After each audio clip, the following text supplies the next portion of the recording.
first session of our symposium on evolution and cognition in the arts. My name is Lanier Anderson, and I'm going to moderate the morning session, which is devoted to the question, is narrative an adaptation? And we're going to have, I think, a statement pro, a statement anti, and another statement. Something, right. And our three statements are by, we're very pleased to have three of our favorite colleagues. First, William Flesch, professor of English at Brandeis University, who is the author of, most recently, the book Comeuppance, 2008, from Harvard University Press, part of which was posted on the website. Some of you may have read the first chapter of that before coming. And Jonathan Kramnick, professor of English at Rutgers University, who is the author of Making the English Canon from 1999, and also, it's forthcoming, or is it out? No. Forthcoming, the book Actions and Causes, Problems of Agency from Rochester to Richardson, and he's also, we're very lucky to have him this year at the Stanford Humanities Center, where he's working on a book on consciousness. And third, we have our own Professor Blakey Vermeule of the Department of English and the Philosophy and Literature Initiative at Stanford. And she is the author of The Party of Humanity and the forthcoming Making Sense of Fictional People. And so I'll, without further ado, turn it over to Professor Flesch. Okay, so I don't know how many people read any of the book, and I also don't know what parts of it would be interesting to you. I guess I'm going to, and I should talk for about 10 or 15 minutes. I'll just talk about 10 or 15 minutes and try to dope out from your looks of boredom or appallment, whether I'm going in the right direction, where appallment might be right. I should say I'm probably the other statement. That is, to the question, is narrative an adaptation? I would say it might be, but not that important to one. But the narrative, or the conditions of possibility of narrative, as we Kantians like to say, there are lots of really sweet biological arguments that my friend Deborah Gordon is very skeptical of. But nevertheless, that I really like because I have a background in literary theory, which is philosophy without any necessity to honor truth. And that's what makes it great. It's fictional philosophy, and that's what I like. So there's lots of what might be fictional evolutionary psychology and fictional evolutionary arguments that nevertheless could both support an explanation of why it is that we're so interested in narratives. And here, by the way, I'm going to lump, and what I'm going to say is, against a lot of people, that I'm interested in why we get anxious at movies as well as why we get anxious reading novels, or why we feel happy when movies have happy endings, or sad when they have sad endings. I'm also going to lump that in with plays. And to some extent, I'm going to lump it in with poems. So I'm perfectly willing to split these things later. But right now, the question is, how is it that something that we know is fictional, or at least, to alter the terms a little, that we know is not actual, it's not actually taking place, how is it that we nevertheless get so emotionally involved as to feel anxiety on behalf of characters who are not really there and not really doing the things that we are thinking of them and imagining them as doing. And this raises a lot of questions like, are we really imagining them as doing it? Nevertheless, there's a very naive response to seeing things happening where people's fates hang in some balance. And that naive response is to care, even if it takes place in ancient history, so that everyone involved is now dead. So what did it matter? Well, what did it matter? That's the kind of question that some of these really interesting arguments in evolutionary biology at least give a new angle on. And so the kind of standard, again I'm going to put this in a little bit of a crude way, but there's a sort of standard view of both in evolution and in philosophy and in economics, which is the view of human selfishness. And the view of human selfishness is that people do what they do in order to maximize their own standing in their lives. There is in game theory a kind of helpful tautologous definition of utility, which is people do, it's the sort of Oscar Wildean definition, that you do what you do because that's what you want to do given the situation that you're in, and that's all you need to know.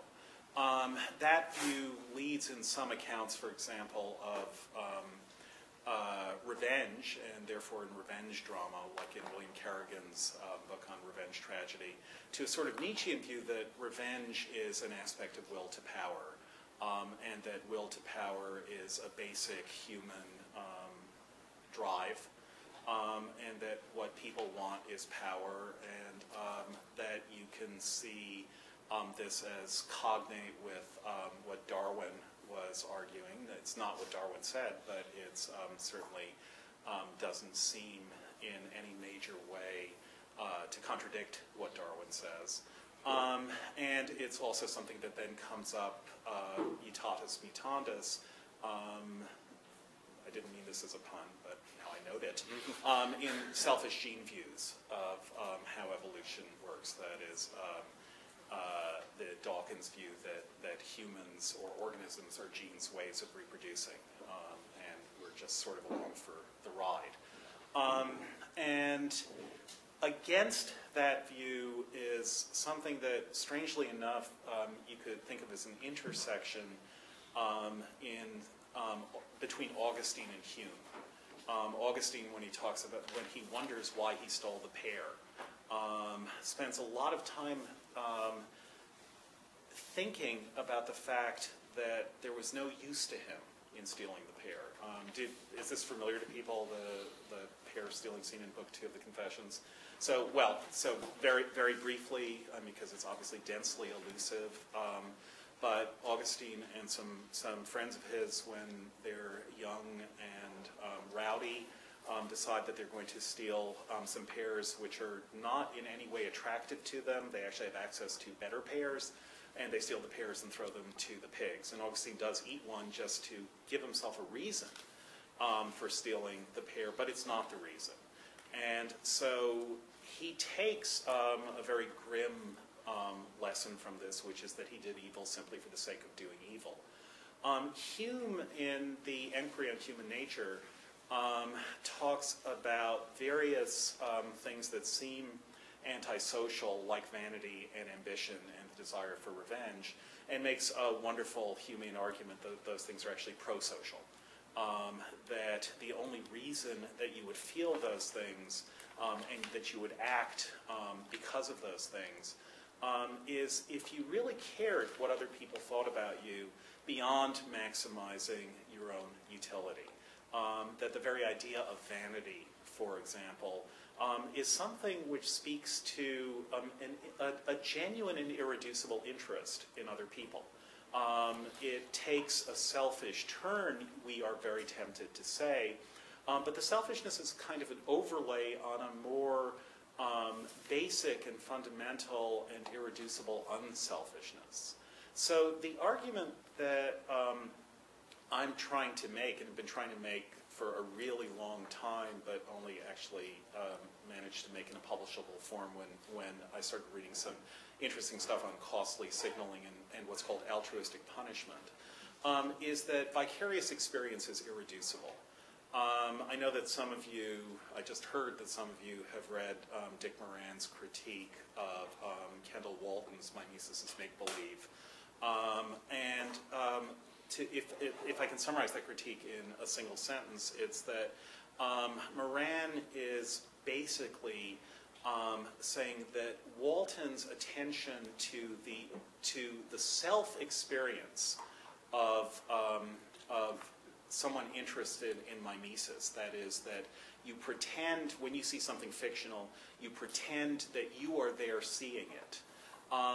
For Moran, that doesn't do any work. That is, the idea that you're thinking about yourself seeing this thing going on should, and experientially does, cancel itself out. And in fact, the thing that you see going on is where all your interest is. So it's the vicariousness part of the experience that's interesting, and not the location of yourself within a situation where you seem to be present at a fictional action that you pretend is happening and that you pretend you're viewing. And it's the idea that you're pretending anything about yourself that Moran is objecting to. If you're not pretending anything about yourself, it becomes harder to see how you forget your own presence, and the fact that you're watching a movie or a play or reading a book doesn't interfere with the story that you are taking that you are so absorbed in, that you're taking such absorbed interest in. And the standard, but to my mind, sort of empty or just renaming the problem way of talking about how this can happen is to say that we identify with some character, often with the protagonist, often with the person the protagonist is trying to save, interestingly sometimes with the antagonist, sometimes our identifications are split. And what it would mean to say you identify with a character, which is Freudian terminology, most specifically from an essay on psychopathic qualities in characters on the stage. But what it would mean to say that you identify with a character either means that you care about them, that is, it's another name for sympathy, or it means something that I just don't understand at all, but that a lot of people seem to take for granted, which is that somehow, in some way, I'm imagining that I am Hamlet. And I really don't. I might want to, and there have been times in my life when I've done so in my own life, but if I'm watching Hamlet or reading Hamlet, I don't imagine that I'm Hamlet. It might be fun to imitate Hamlet, but that's not the same thing as imagining that I am him. So the theory of identification doesn't, I think, give you anything by way of a solution. The idea that vicarious experience might be irreducible does give you something by way of a solution. So part of the argument for the irreducibility of vicarious experience, and there are a lot of psychological arguments, that is, from experimental psychology, that I won't go into here and that I don't go into at all in the book. But part of the evolutionary argument for the irreducibility of vicarious experience comes from the idea of the evolution of cooperation. So the evolution of cooperation, at least as it seems to, as cooperation seems to occur among human beings, and the way human beings cooperate is off the charts weird compared to all other organisms. The evolution of cooperation seems to require that cooperation itself being a good thing gets sustained. And it seems very difficult to come up with any plausible scenario for why people who don't share genes, when organisms do share genes, why they would cooperate. You can give a statistical analysis in terms of your shared genes doing better down the generations if you cooperate with kin. So Haldane very famously said, or said to have said something like, I would give my life for 2 siblings or 8 cousins, because the same number of genes the same number of my genes get preserved under those conditions.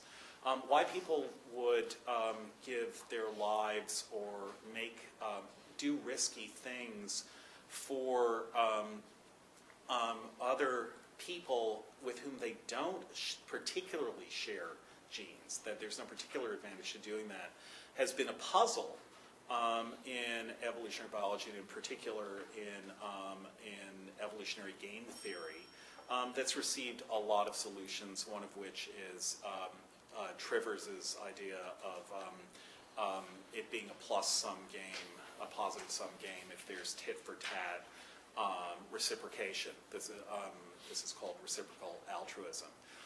More recently, there's been very strong arguments for something that goes beyond reciprocal altruism, which is still analyzable in terms of the selfish gene and coalition building. And that idea is something that you might call genuine altruism, which doesn't mean that it doesn't have a biological source and doesn't have a source within a Darwinian model of both natural selection and also the thing that kind of gets scanted in quick accounts of Darwin, but what Darwin called sexual selection. One of the interesting things about sexual selection is the extent to which it can be vectored differently from natural selection. And that's what a large part of this book is about, the difference between those two vectors. But the basic idea is that what makes it possible for human beings to cooperate with each other is a disposition not only to cooperate and not only to feel good when other people are doing well in a way that is not self-dealing, but also a disposition to experience outrage when someone defects and cheats. And that outrage over defection and cheating doesn't require that you be the person. In fact, for the system to work, it kind of requires that you feel outrage even when you're not the one being cheated. That is, if you see cheating going on, if you see someone cheating someone else, if you feel an experience of outrage there, if you feel a disposition to interfere, if you want to drop a dime on that, then what you're doing is caring about cooperation that isn't particularly important to you at all. And that you could talk about as a baseline, if we don't say narrative experience, at least a baseline, you could almost say eavesdropping experience, where we get really interested in the interactions of others who are not of any importance to us as individuals, and nevertheless we root for one and not for the other. We're on the side of one and not of the other. We care about what's going to happen. We slow down. We crane our necks at the restaurant so we can hear a little bit better. We take sides. And that taking sides is vicarious. The reason we do it is something described through the notion of altruistic punishment. And the idea of altruistic punishment is that if you have a society of cooperators, cooperation will die out. This is something that Pascal Boyer talks about. This is something that Robert Frank talks about. And this is something that a lot of people have talked about. Cooperation will die out because the cheaters will be more successful if they can abuse the goodwill of everybody else. But if you have punishers who are looking for cheaters and who will intervene when they see cheaters in action, then cheating turns out not to be such a good strategy after all. But then this kind of displaces the problem, which is, but why don't the punishers die out? Since the basic idea is that it costs to punish.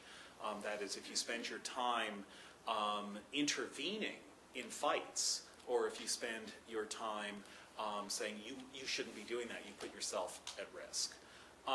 So then the question is, why doesn't this just displace the problem? And the answer is a little bit of a compressed recursive one, but the idea is essentially that if punishers are themselves felt, if we have a disposition to feel that altruistic punishers are themselves doing a major social good, and if our disposition is in fact as cooperators to be well disposed towards those who do social good. If it is a part of human nature to be directed towards social good, all of these are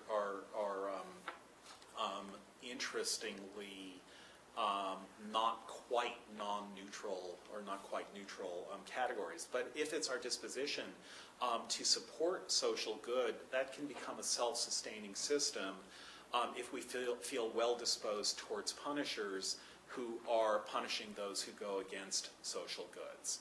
And so one other thing then to put into play that makes this system workable is that if we see in a sort of 4-person or 3-level situation a cheater cheating an innocent and a third person indifferent to the cheater cheating the innocent, we may be disposed to punish the indifferent person. That is to say, it's not only the cheater who is up for punishment, but it's someone who is indifferent to cheating who might also be up for punishment. Or, to take it one more level, but after this it goes by itself, we may be disposed to feel really good about someone who dresses down someone who is indifferent to a cheater who is cheating an innocent. And again, that sort of feeling good about those who don't put up with cheating is one way of describing one very widespread attitude that we have towards heroes and heroines. I just want to say one other thing, and I'm sure that there are a million different directions this can go. But altruistic punishment, it's a wonderful concept, I think, but it's not it's a sort of representative concept. It's not the only concept of its kind. What it's representative of, or what it represents, and the reason I think its initial oxymoronic content was for me so thrilling, is the way it brings together the idea that something that looks antisocial can actually be thought of as pro-social. Like Hume talking about vanity, or Augustine thinking that he's simply stealing the pear. He begins by saying he steals the pear because he just wants to do evil. He can't think of any other reason that he wants to do that. And he ends up by saying, so really his desire to do evil comes out of love of God. That is, that this is his attempt to imitate God. So he steals the pear because he wants to be godly. That's a kind of Humean argument. The idea of altruistic punishment, I just want to bring up one psychological, experiential content about punishment, which is experientially the kind of punishment that we fantasize about doling out, and the kind of punishment that we fantasize, and I'm perfectly happy for you to say who's this we, but the kind of punishment that we also fantasize about people experiencing, is punishment where they come to see just how wrong they were. And this is the kind of punishment that Strawson thinks about in terms of resentment. That is, it's punishment which aims at conversion of the person who is punished. And it is therefore punishment that takes and that treats the punished person as still part of the human community. That is, part of what fantasies of punishment are, and I think that a lot of fiction gratifies fantasies of punishment, there's something dysfunctional about fantasies of punishment. The dysfunction in fantasies of punishment is you want to make someone feel bad, but if they feel bad, then suddenly they're not the person that you wanted to make feel bad anymore. You want to make them feel bad about the fact that they're so jerky that they don't feel bad about what they're doing. So the fantasy is always like, look at yourself. But what are the two possible reactions they can have? One is screw you, in which case look at yourself as done nothing and you feel frustrated. And the other is, you're so right, I feel terrible, in which case you feel terrible. And so how do you thread the needle? How do you get them to look at themselves and feel bad enough, but bad enough that you feel that you've done something, but not so bad that you feel bad about the fact that you've punished them. That's a hard task, and I think that a lot of narrative is actually successful to the extent that it manages to balance those competing desires and those competing interests. The reason I bring it up now is simply to say that generally in our fantasies and in storytelling, the kinds of things that we would like to rebuke, that we would like to see come to grief, that we would like to see founder, are things that we call selfish, like spite or vindictiveness or revenge or vanity or will to power. Things that we call selfish, but whose selfishness is actually not selfish in the really strong term of the really strong idea of selfishness that you get in pure self-dealing. So what narratives, I think, tend to be about, what really interesting stories tend to be about, are people, figures whose distasteful actions are themselves pro-social dispositions gone wrong one way or another. So vindication goes wrong as vindictiveness. Altruistic punishment goes wrong as spite. Love goes wrong as vanity. That is the very thing which is, you could say, courtship, which is in some ways highly other-directed, turns into something that looks highly self-directed. So the stories that we're interested in are stories in which some version of conversion is at least available as fantasy. And conversion tends to take the form of vindication. That is, the person who has been misunderstood or cheated or slighted or undervalued, or to quote Isabel Archer on what Madame Merle did to her, the person who's made an instrument of someone else's convenience, gets vindicated. And that vindication works really well if the vindication occurs in the eyes of the original cheater.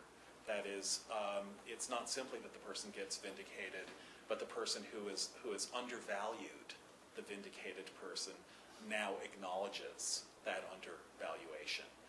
So I'm not saying, although if you push me I will, but I'm not saying that all narratives work this way, or that the narrative part of all narratives work this way, but I'm saying the fact that so many work this way and that we take such pleasure in variations of stories that contain these kinds of dynamics, that the fact that this is possible is something that you can explain really interestingly and in great and gorgeous detail by looking at some of the arguments made, in particular about altruistic punishment and also more generally about costly signaling and what the Zahavis call the handicap principle. But I can say more about that later. I will now stop. Thank you very much. Jonathan. Well, I wanted to start by thanking you, Lanier, and Josh for putting together this panel. It seems to me that there really are few debates in literary studies these days, and I'm very happy to participate in one with such worthy interlocutors. So, in the next 10 minutes, I'll address the question of whether narrative is an adaptation from several fronts. I will first establish what I understand to be the substance of the proposition and the burden of proof it carries. What does it mean to say that narrative or literature is an adaptation? What kind of evidence or argument would one need to have to make the case for it being so? I will then claim that the adaptationist thesis fails to meet this burden on three related fronts. First, it is lacking in empirical support. Second, it makes a dubious analogy to language and linguistic nativism. Third, and as a result, it fails to support counterfactuals.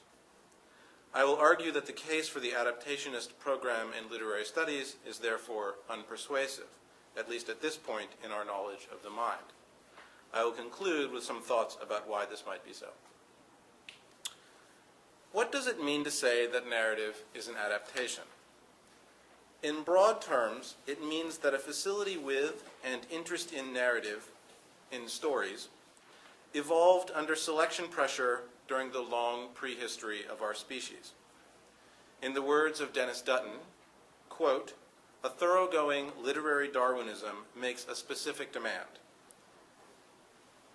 Nothing can be proposed as an adaptive function of fiction unless it explains how the human appetite for fictional narratives acted to increase, however marginally, the chances of our Pleistocene forebears surviving and procreating," close quote. What Dutton means is this. Our Stone Age ancestors faced a harsh environment of limited resources. Telling stories provided a fitness advantage for the groups who engaged in it. It allowed some Pleistocene folk to reason about what might happen if they took such and such an action, like killing a mastodon in one way rather than another. It fostered moral and communal norms, like caring about others or treating them with dignity and respect. Therefore, the individuals in these groups survived to pass on their genes. Therefore, we like to read novels. I'm not simplifying the argument. That's just shortening it. Friends of the adaptationist argument need to show several things. They need to provide a plausible account of why and how narrative competence was selected as an adaptation. They need to show that it is innate and universal. They need to show why adaptivity and innateness are better accounts of our interest in fictions than others. So to begin, what kind of evidence would support a story about fitness to life during the Pleistocene era? Biologists interested in evolution have fortunate recourse to the known facts of human anatomy. We know at the cellular level why blood clots. We know what the gene for blood clotting is and how it creates a body that doesn't bleed to death at a common scrape. We can make a pretty good case for the fitness of this gene without having to stray from these facts, without having to stray at all from these facts. Likewise for more gross features of anatomy, like the opposable thumb. We are fortunate to have fossil records that help to trace its development. We can make an equally good case for its fitness to survival. In both examples, we take the known facts of our current bio program and describe how it came to be the way that it is. Storytelling and attending, that is narrative, present a very different situation. We know precious little or nothing about how they are implemented in the brain or coded in DNA. We also know precious little or nothing about the lifestyle and habits of Stone Age humans. These gaps should present more of a problem than they typically do to the argument that our novel-reading genes are relics of Pleistocene minds. Consider one more comparison. One commonly reads in the adaptationist literature that our taste for sweet and fatty foods is evidence of just this sort of holdover from the long ago past. Food was scarce back in the Pleistocene, so nature selected for minds that liked a calorie-rich diet. This sort of reasoning might seem a little faulty, a post hoc rationalization of the present, but at least it refers to some agreed-upon facts of human biology. We know how the body stores and uses energy. We know what kind of foods have more calories than others. We know how the taste of sweetness happens on the tongue. We don't need to add much about the unknown facts of life in the Pleistocene, for example, to conclude that a taste for such things might have helped us survive. In comparison, the biology of storytelling and attending, the biology of narrative, is mere guesswork. In its place, one has to invent a tale about Stone Age society out of whole cloth.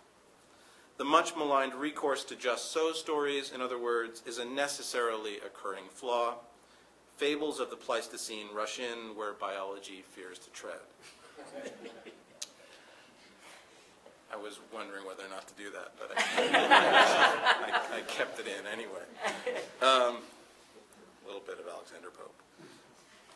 My point so far is that friends of adaptation or literary Darwinism are in debt for a plausible account of biological implementation, not all of the facts, but considerably more than what we currently have. In addition, they need to provide convincing evidence of innateness. For a faculty to be adaptive, it must be innate. It must be part of species-wide human nature. I take that just to be obvious and without going without saying, but I'll say it anyway. Ever since Chomsky, the most viable candidate for an innate faculty of mind has been language. For this reason, arguments for the innateness of other mental faculties typically draw an analogy to the patterns of language acquisition, the patterns of language use, and the pace of language development. One sees this all the time in briefs on behalf of innate moral competence, for example. That is the analogy to a language faculty, a moral faculty, like the language faculty. So what I'm now going to say is that a narrative faculty really doesn't make much sense. My argument will now be that any similarity between a narrative faculty and a language faculty is at best partial and at worst non-existent. Language is the prototype for a bona fide, heritable trait of mind for several reasons. 1, it is universal. All humans have it. 2, it has a common structure. Beneath the surface diversity of human languages, there are base regularities. 3, it has a regular pace of development. One grows a language according to a uniform schedule of acquisition, error, and the like. 4, it develops faster than the available data would explain. The stimulus, as Chomsky famously said, is impoverished with respect to the speed of learning. 5, it works fast and is encapsulated. That is, language processing works fast and is encapsulated. One hears speech and transforms it into conscious linguistic experience in a way that is unavailable for conscious control. I cannot make myself hear English as a foreign language or as random noise. The kind of processing that turns bits of sound into semantic units cannot be manipulated or made portable for other tasks, nor can it be directly accessed. Narrative fulfills some of these criteria slightly, if you push it and wiggle it a bit, and some not at all. So, let's consider them one at a time. Any plausible account of universal competence, given the evolutionary timeline and the sad state of global illiteracy and global literacy, must be limited to a low-level form of oral storytelling. Reading and writing and the literary techniques they allow, such as free indirect discourse, are all acquired, sometimes with great pain. For this reason, any common, innately specified structure can only subsist at the low level of archetypes. In a different way, the evidence for regularity of development, that is, development as opposed to structure, seems to be limited to pretend play and imagining the non-existent. Indeed, some psychologists do believe the development of pretense and imagination to be an innate, rule-governed process that begins at 18 months and proceeds at a regular pace. Here the moral is again only partial. Pretense and imagination are clearly features of narrative competence, essential features even, but they are clearly not identical to narrative competence. After all, one imagines outside of stories all the time. In other words, the regular pattern in which pretend play develops in young children provides evidence that narrative competence is built from features of mind evolved for other purposes. That's going to be the moral of what I say today. Furthermore, since only parts of narrative competence may be observed in the development of very young children, there appears to be no ground to make a poverty of the stimulus sort of argument on its behalf. Once again, this would indicate that such competence cobbles together a variety of dispositions and faculties, some innate, some acquired. Finally, narrative competence seems to fail the criterion of speed and encapsulation. Conversation and perception, the prototypical versions of innate modular knowledge, track a swiftly moving target, a person with whom one is talking, an environment through which one is walking. Therefore, the processing of linguistic or perceptual data usually falls below conscious awareness or control. In contrast, the target of narrative knowledge, a story one is listening to, reading, writing, or imagining, is a relatively stable thing. Therefore, the processing of narrative data is mostly conscious and available for access, and lucky for us, or else we wouldn't really enjoy reading novels. One's varied and colorful response to literary artifacts would seem to depend on a conscious manipulation of data that is quite distinct from what occurs in the speedy, innately specified faculties of language and perception. There would seem to be, would seem in many cases to appeal to learned responses specific to reading. So narrative competence is not innate like the faculty of language, or so I'm arguing. If I'm right, then narrative competence is not itself an adaptation, although it may be built partly from faculties and dispositions evolved for different purposes. Empathy, imagination, theory of mind, language, and the like. Interest in stories on this account would be one of Gould's fabled spandrels, an evolutionary side effect or byproduct. It would be a contingent rather than a necessary feature of our world. And thus, at last, my counterfactual. Were narrative a bona fide adaptation like the clotting of blood, it would be a feature of every possible world consistent with our biology. Yet it seems to be entirely consistent with what we know about biology that there could be a world physically identical to this world that had no stories, no novels or fables, as strange or as unlikely or unpleasant as that world might be. This being so, narrative is open to the vagaries of time and place, including the massive changes in form that accompany the invention of writing and reading. Thank you.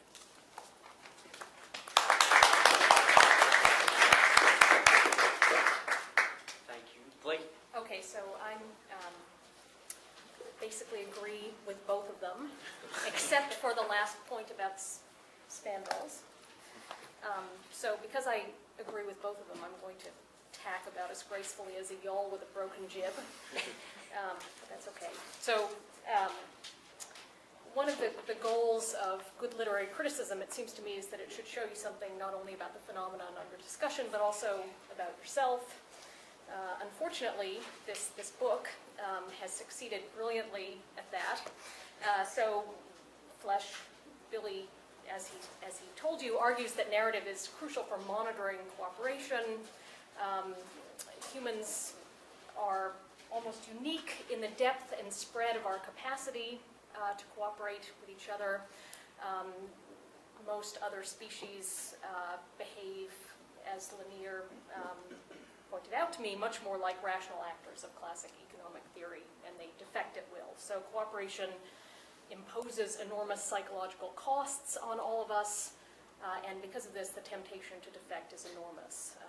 On Flesch's account, narrative plays a crucial role in monitoring this whole problem that we face. So, storytellers track the moral compass of other people, and we often richly reward them for doing so. They do this in part by raising our passions, especially our sense of outrage over cheaters, bullies, and upstarts, and our sympathy for their victims.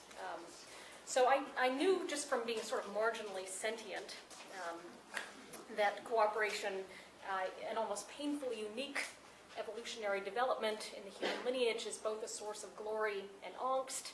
What I didn't realize until I read this book is how deeply I've been romanced on and off by the bad boy of the whole system, namely spite, an evil little imp who has the power to turn Achilles into a self-punishing child and can also tempt the rest of us to the heights of self-mutilation as a thoroughly faulty way of enforcing norms of fairness. So, on the more general point, I think that it's fair to say, as Jonathan does, that the question posed by the title of this panel, namely whether narrative is an adaptation, is currently unanswerable. I think that when it becomes answerable, I'm not sure that the answer will intersect too much with what literary critics do. So Lanier reminded me the other day of a good old philosopher's joke, that philosophical arguments are vulnerable to one of two objections. One is, yeah, right, and the other one is, so what? I don't think that evolutionary psychology, despite what Jonathan says, is subject anymore to the first objection. I think that the experimental results have just been too robust, even if they have to sort of get off the ground by a certain amount of reverse engineering. Though I think the second objection is a lot harder to shake. In other words, the answer, or the sort of experimental picture, or the answer to the question of whether narrative is an adaptation, even when it's known, which it can't be, at least not yet, is not going to yield much good beer. It's certainly not going to have the heady, intoxicating effects promised for it by some of the more excitable proponents of literary Darwinism. These benefits include sweeping away all of the dross left over from the theory years, as though the dross were like rust on a pan that could, with a little steel wool and hard labor, be restored to its original gleam. Dross here is not only the empirical unfalsifiability of so much blank slate thinking, which is really an easy target, but also a kind of corrosive self-doubt that somehow our colleagues in the sciences are seen as lacking. So, but with the literary Darwinists, I share two things. First is a kind of awe at the power, and to me, the kind of explanatory value of evolution's account of human motivations and interests, especially as those motives and interests have been spelled out in game theory and other disciplines since the 1970s. Second, I share the intuition that the adaptationist program in psychology will continue to spread into literary studies. On my own account, I feel a certain elation at being free to move across a more or less naturalistic terrain, rather than having to slip on heavy leg shackles and pretend to think thoughts that are unthinkable simply because some theorist somewhere, maybe at Berkeley, had decided that empiricism is positivist or logocentric or whatever. But I think it's fair to say that the power of evolutionary theory has not yet been met by much good work on the literary side. There's still a wide gulf between the extremely powerful story that evolutionary theorists tell about human interests and motivations and the incredibly flat-footed accounts of how literature brings these motivations to light. And to make matters worse, the literary Darwinists have adopted a kind of scolding tone and hectoring attitude, not to mention a taste for statements of breathtaking banality, and they have used a compliant popular media to spread the all too familiar message that literary humanists are feeble and out of touch. So I don't like being scolded under any conditions, especially when, like that wily sophist Thrasymachus, I'm just trying to make a buck plying my trade. And therefore, I was elated when I picked up this book, Comeuppance, and found a book of actual literary criticism that was entirely conciliant with the evolutionary picture, and that also didn't insult my intelligence by comparing Othello to a rutting bull elk or some such nonsense. Anyway, I'm going to stop there so we have some time for discussion. Thank you very much.